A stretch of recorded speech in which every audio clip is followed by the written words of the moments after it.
안녕하세요.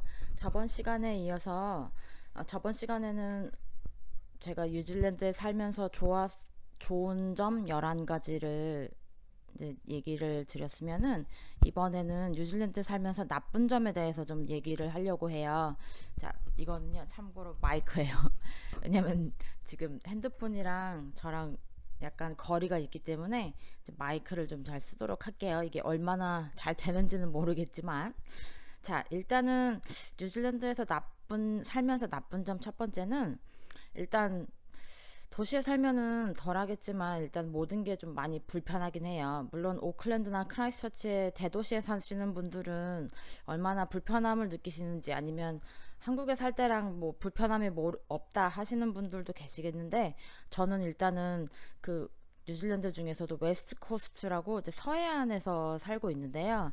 이게 또 뉴질랜드에서도 좀 깡촌으로 좀 유명해요. 그러니까 워낙 산도 너무 많고 날씨가 한번 비가 오면 우박도 막 내리고요. 한여름에도 우박이 막 내리고 일단 태풍이나 비가 좀 많이 와서 전에 한 2019년도에는 여기에 있는 남쪽으로 가는 유일한 그 다리가 무너져가지고 한때 고립이 되기도 했었어요. 왜냐면 남쪽으로도 막히고 북쪽에서는 산사태로 막히고 그래서 아이들이 학교를 갈 때 헬리콥터를 타고 가는 경우도 있었습니다.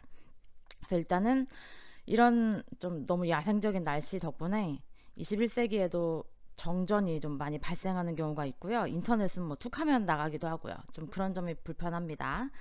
일단 두 번째, 어디 가기가 너무 힘들어요. 일단 너무 멀기 때문에 제가 한국 음식을 많이 그리워하는 이유도 큰 도시에 살면은 이제 한국 슈퍼가 여기저기 있기 때문에 언제든 가서 살 수가 있지만 여기는 가장 가까운 큰 도시가 이제 5시간을 타고 가야 돼서 일단 휘발유 값도 많이 들고요. 5시간을 운전해서 간다는 것 자체가 일단은 정신적으로, 육체적으로 너무 힘들기도 하고 일단 한번 그렇게 가게 되면 하룻밤 자고 와야 돼요. 왜냐면 10시간을 계속 운전을 할 수가 없기 때문에. 그리고 시간도 너무 많이 걸리고요.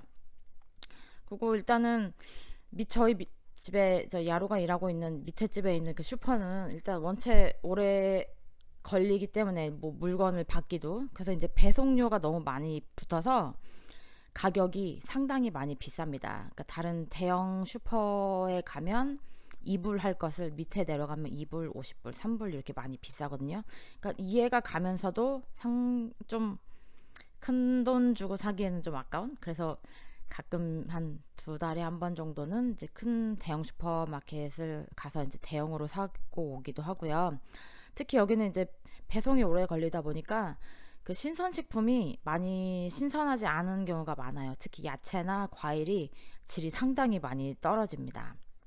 그래서 어 그러니까 크라이스처치 얘기를 또 하게 되는데 이제 그렇게 큰 맘 먹고 이제 1박 2일로 이제 쇼핑을 하러 가게 되면 한 100만 원어치 장을 보러 와요. 이건 한국에서는 절대 상상할 수 없었던 일인데, 그러니까 왜냐면 한번 가기에 이제 돈도 많이 들고 시간도 많이 들어서 따로 이제 뭐 휴가를 내거나 하루 더 쉬고 그렇게 해서 가야 되거든요. 일단 숙소도 또 예약을 해야 되고.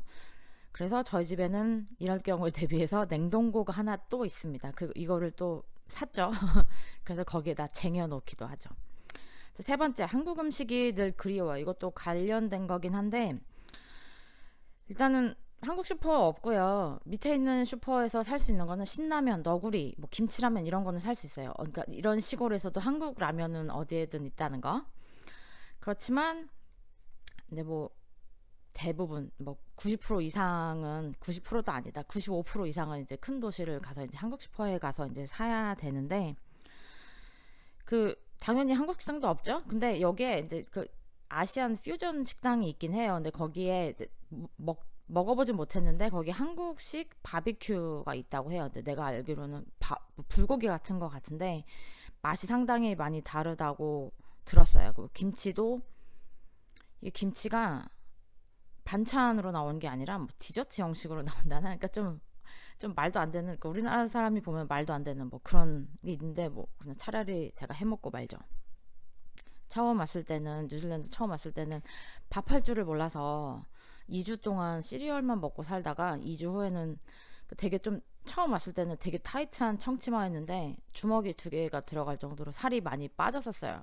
그때는 진짜 서바이벌 모드로 아 내가 밥을 할 줄 알아야 죽지 않겠구나 이 타지에서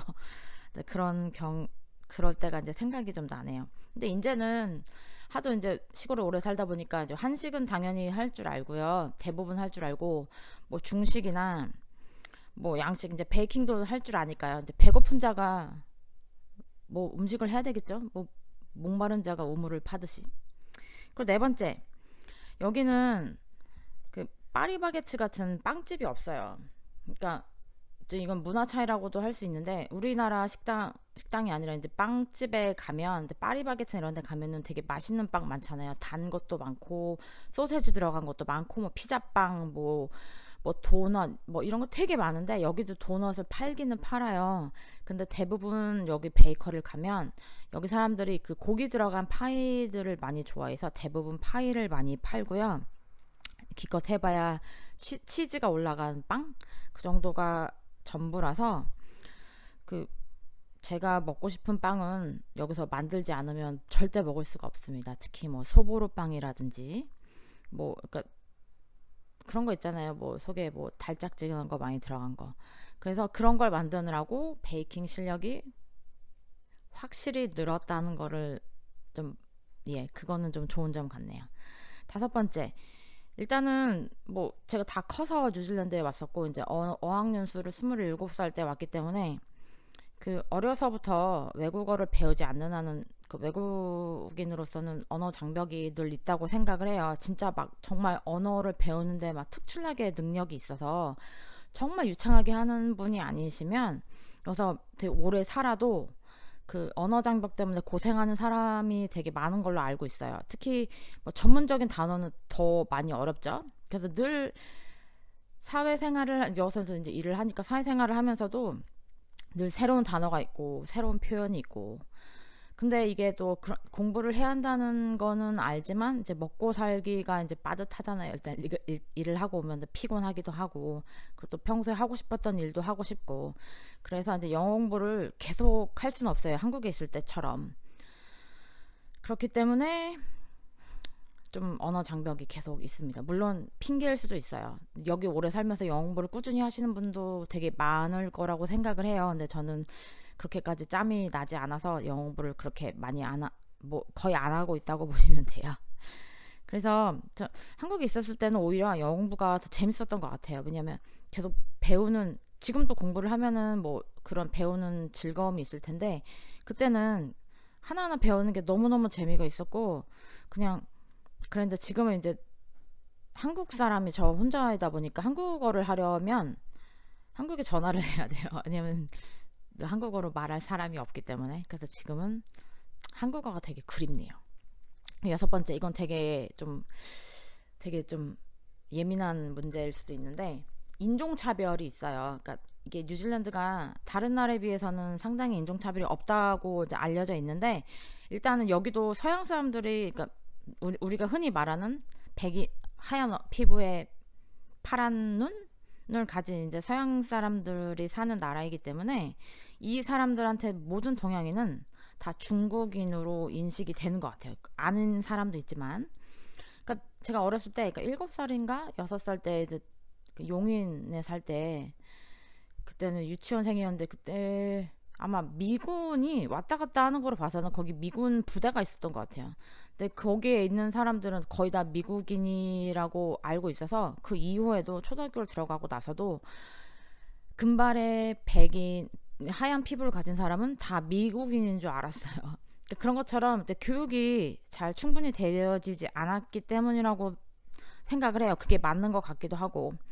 그래서 지금 일하고 있는 곳에서도 이제 지금은 이제 국경이 닫혀가지고 대부분의 손님들이 다 뉴질랜드 사람들인데 이 중에서도 많은 상당수의 사람이 저를 보면은 그냥 니하오라고 얘기를 해요. 중국인인 줄 알고. 그러면 얼굴이 당연히 똥 씹은 표정이 되죠. 특히 이제 중국 사람이라고 하니까.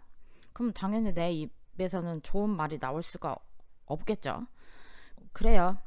그래서 이제는 니하오나 고니찌아라고 말하는 사람한테는 나는 그냥 프랑스 말로 봉주라고 할까 봐요. 왜냐면 프랑스 사람도 다 그냥 다 백인이잖아요.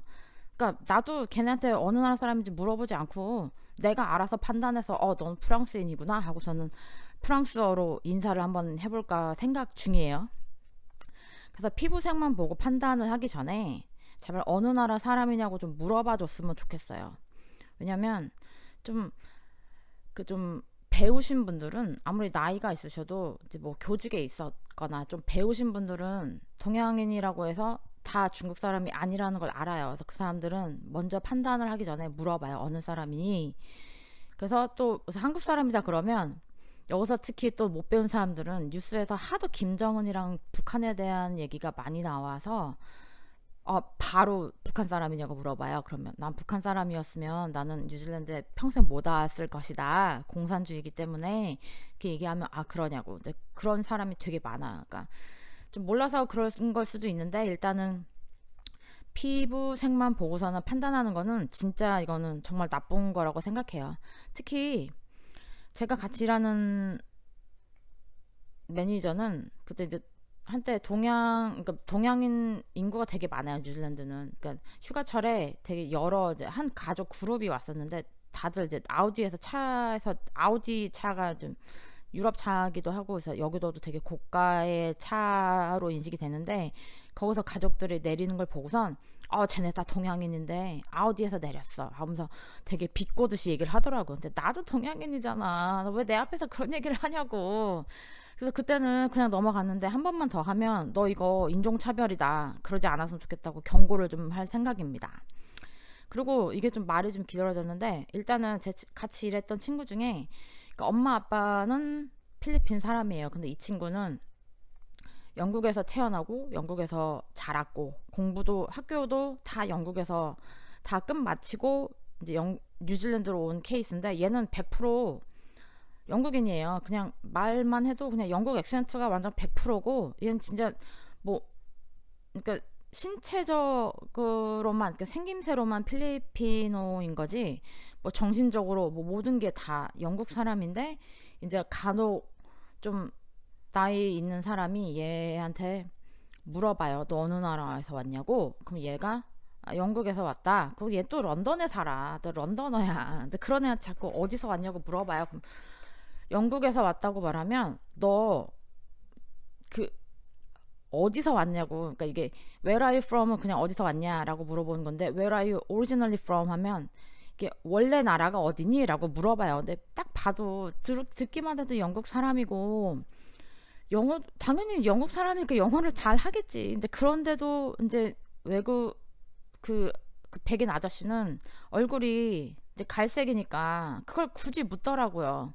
난 그거에 대해서 너무 그때 옆에 있었는데 그때 좀 많이 화가 났었어요. 그래서 우리나라도 인종차별이 많은데 저라도 인종차별을 안 하도록 좀 노력을 해야겠어요. 다음, 그 동양인은 의뢰 영어를 못할 거라고 생각을 해요. 그게 좀 반은 맞고 반은 틀린 얘기인데 뭐 여기서 오래 살았던 동양인 아니면 뭐 2세들 이민 2세들은 뭐 태어나기도 하고 학교도 나왔기 때문에 엄청나게 유창하게 영어를 잘 하겠죠. 근데 대부분의 사람들 이것도 또 못 배운 사람들의 얘기일 수도 있는데 그냥 동양인은 의뢰 영어를 못할 거라고 생각을 하고 말을 안 걸어요. 그래서 같이 백인하고 있으면 100% 99%는 백인에게 말을 겁니다. 이게 정말 내가 느낀 건데 야로랑 나랑 어딜 돌아다니면 이렇게 서양 사람들은 같이 그냥 지나가면 해도 눈 인사를 하거나 인사를 해야 뭐 헬로 뭐 인사를 하는데 대부분의 사람은 저한테 인사 안 해요. 눈도 안 마주치고. 왜냐면 내가 동양인이니까 못 알아들을 거라 생각하기 때문에. 근데 야로는 유럽에서 왔고 영어를 쓰지 않는 체코 말을 쓰는 사람이잖아요. 그런데 일단은 얼굴이 하얗다는 이유만으로 나는 영어를 못할 거 생각하고 야로는 한다고 생각을 하니까. 그리고 어딜 가도 항상 물어봐요. 너 어느 나라 사람이니? 근데 야로한테는 안 물어보거든. 이게 인종차별이지 뭐야. 그럴 때 좀 화가 나긴 하죠. 그리고 일단 또 다음 번째. 비행기가 한국 가는 비행기가 그렇게 많지가 않아요. 다른 나라에 비해서. 왜냐면 이게 기껏 해봐야 대한항공, 뭐 에어 뉴질랜드, 뭐 싱가폴 항공, 퀀타스밖에 없어서 일단 다른 나라에 가는 비행기에 비해서 이제 터무니없이 이제 높은 가격이 많아요. 그러니까 수요가 많으면 당연히 뭐 비행기 항공사가 많아서 가격이 좀 떨어지겠는데 한국 가는 거는 그렇게 많지가 않아서 일단 가격도 많이 비싸고요. 그리고 이게 원체 시골에 살다 보니까 이게 큰 공항이 있는 우리나라로 치면 인천공항에 가려면 하루가 그냥 다 소요가 돼요. 제가 살고 있는 곳은 남섬이라서 북섬에 있는 오클랜드를 가거나 아니면 정말 운 좋으면 크라이스처치에서 가는 비행기를 탈 수도 있어요. 간혹. 좀 국내선을 또 갈아타기는 해야 되지만. 그래서 국내에 있는 그 국제공항을 가려면 하루가 소요가 되고요. 그래도 다행히 대한항공을 타면 여기서 한국까지 10시간, 11시간이면 갑니다. 그래도 그거는 대신 좀 많이 비싸죠. 그래서 만약에 내가 타는 비행기가 오전 비행기거나 뭐 새벽 비행기면 그 도시에 가서 하룻밤을 자야 돼요. 그래서 또 돈이 또 더블로 들어가겠죠. 다음 번째, 뉴질랜드 환율은 매우 저렴한 편이에요. 그러니까 다른 나라에 비해서 좀 지금 한 800원? 800원 좀 안 되는 정도인데 그러니까 미국에 비해서 상당히 낮죠. 미국은 지금 1000원이 넘었으니까. 그래서 뭐 공부를 하는 사람한테는 좋아요. 환전할 때. 근데 이제 한국에서 이제 가끔 지금은 아니지만 한국에 가서 이제 여기서 벌었던 돈으로 이제 쓸 경우에는 이제 뭐 환전을 해서 쓰는데 매화를 번다는 자부심이 그닥 없는 것 같아요. 그 좋은 점이 없는 거지. 그러니까 여기는 청정 지역이다 보니까 공산품이 많이 비싸요. 뭐 간단한 뭐 문구류라든지 공책이나 뭐 연필 이런 게 다 중국에서 오거든요. 이제 질도 많이 나쁘고 질이 너무 나쁜 거에 비해서 가격이 또 터무니없이 많이 비싸요. 그래서 만약 우리나라 같은 경우는 뭐 삼성이나 이런 뭐 LG가 있어서 확실히 뭐 좀 껴주는 것도 많고 행사도 많이 해서 그런 것 같긴 한데 여기서는 다 이제 거의 여기 낙농을 가니까 뭐 치즈 이런 거나 싸지. 그래서 좀 공산품이 좀 많이 비싸다는 거. 그리고 마지막으로 여기에 살면서도 이 나라 화장품을 안 써요. 왜냐면 흡수도 많이 들이고 이제 그 광고를 할 때 유기농이라고는 하는데 그래서 한번 사봤어요. 마누카꿀도 들어있고 좋은 게 많고 뭐 방부제도 없고 파라벤도 없다. 뭐 막 광고를 크게 하는데 우리나라 화장품은 파라벤 없는 건 당연히 기본이잖아요. 좋은 원료 쓰고. 근데 여기서는 아직까지도 뭐 그런 개념이 별로 없어서 그런 게 아직도 막 되게 큰 선전을 할 만한 그런 거리인 것 같아요. 그래서 화장품은 역시 한국 화장품이 최고인 것 같아요. 그 지금도 계속 하나씩 이제 주문하고 있는데 이제 엄마한테 빨리 보내달라고 해야 되겠죠. 화장품은 역시 한국 화장품이 최고입니다. 오늘은 뉴질랜드의 나쁜 점을 좀 봤는데 물론 어딜 사나 뭐 한국에서 사나 뭐 어느 나라를 사나 다 나쁜 점은 있는 것 같아요. 있지만 그래도 좋은 점이 있으니까 계속 살고 있는 거겠죠. 그래서 오늘은 뉴질랜드 살면서 나쁜 점을 봤고요. 만약에 뉴질랜드 이민을 좀 고민하고 계시는 분들한테 제가 만든 뉴질랜드 장점과 단점이 좀 도움이 되셨으면 좋겠고요. 만약에 이민이 아니더라도 내가 몰랐던 뉴질랜드 이런 점이 있었구나 하고 좀 도움이 됐으면 좋겠습니다.